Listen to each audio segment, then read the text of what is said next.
This is the overview of institutional approval for RSH 900 Module 6 assignment.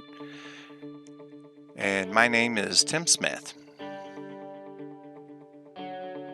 Section 1, Institutional Approval. In this section we'll go over the various types of institutional approvals and what is required for them.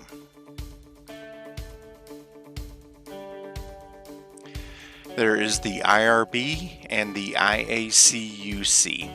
The IRB focuses on human and non-animal research, which includes qualitative, and the IACUC focuses on research protocols and procedures and follow-up reviews of ongoing research involving the use of animals, including things like if any surgery is going to be done, if any pain meds are going to be used, and ways to minimize pain and suffering for the animals.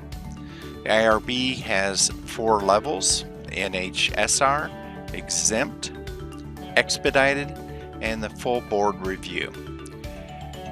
The NHSR is used for quality improvement activities, especially with the HHS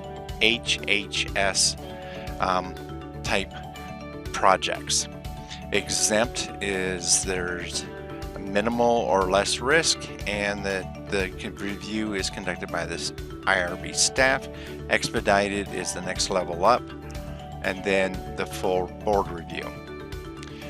For the various types of actions by the IACUC, you have semi-annual program reviews, protocol reviews, post-approval monitoring, addressing animal welfare concerns, and suspension of animal activities.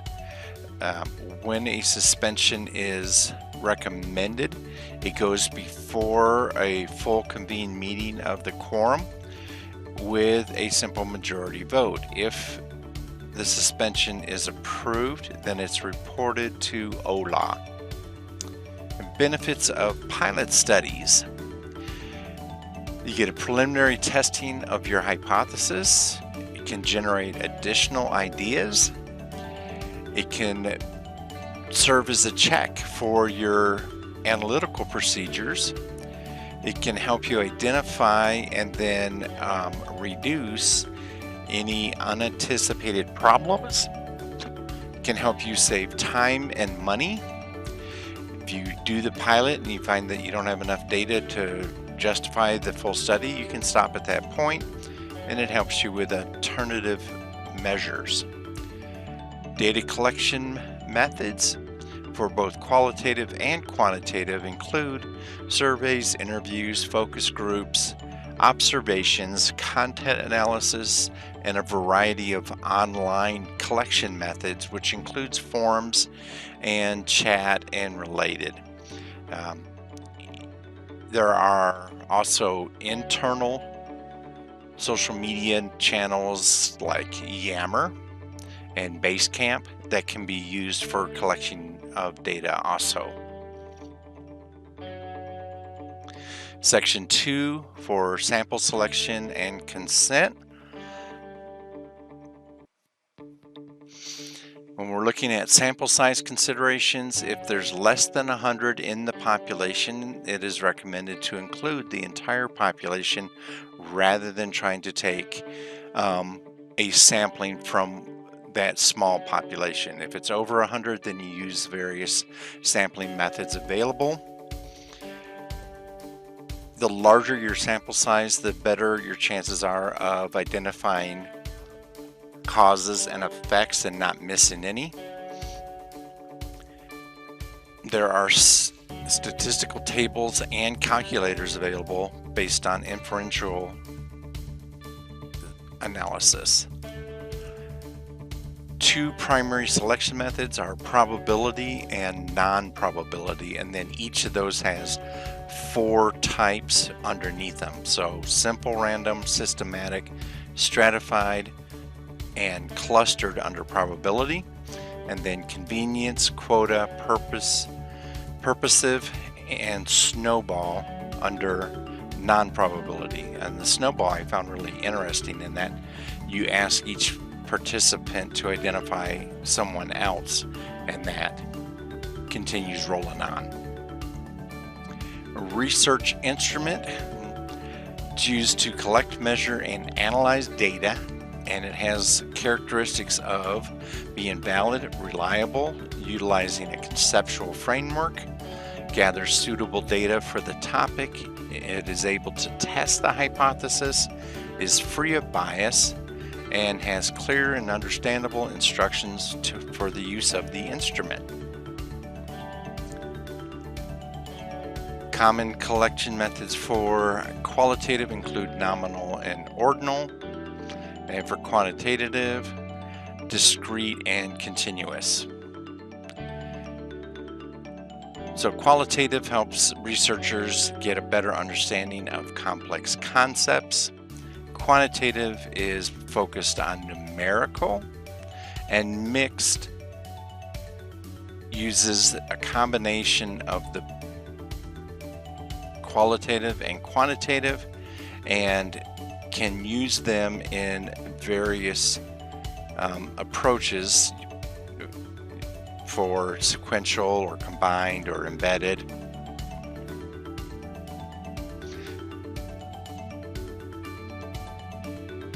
Research procedure for samples.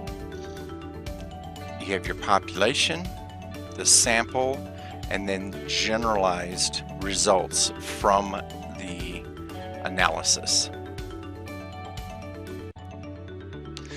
This is the final section, section 3, research protocol and instrumentation. Research protocol. You have to identify the purpose, the relevant background and rationale for doing the research, the participant sample, experimental design and methodology, disclosure of any incentives offered, risk and benefits to the participants, privacy and confidentiality of the collected data.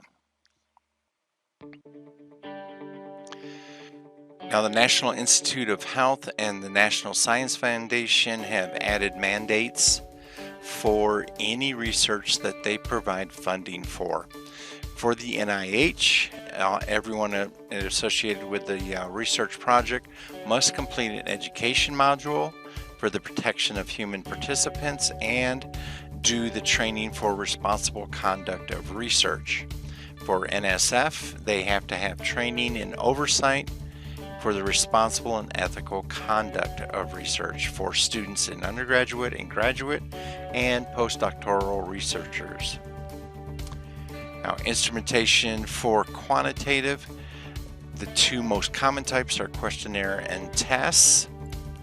And within questionnaire, this can include a variety of things like Likert surveys. The scale can be adjusted depending on the population size. So like if it's over 100 participants, then a 5 scale is typically recommended, and if it's under 100, then a 7 scale, so that you get better differentiation on the data collected. And then there's also numerical scores like Net Promoter Score. For qualitative, you have observation, textual, visual, interviews, and focus groups. And then there's a wide variety within each of those, including all the online variants, like the polls, surveys, chat groups, structured interviews, and semi-formal interviews. For mixed method, you select instrumentation based on which type of mixed method that you're using and what's appropriate for the research. So there's like combined sequential, explanatory, exploratory, embedded, and transformative. And they work using various combinations of quantitative and qualitative in whichever sequence is appropriate for that approach. So like explanatory uses quantitative and then qualitative to address each research question. In the references, there was 5 references used in this report, and these are listed here from the textbook and from various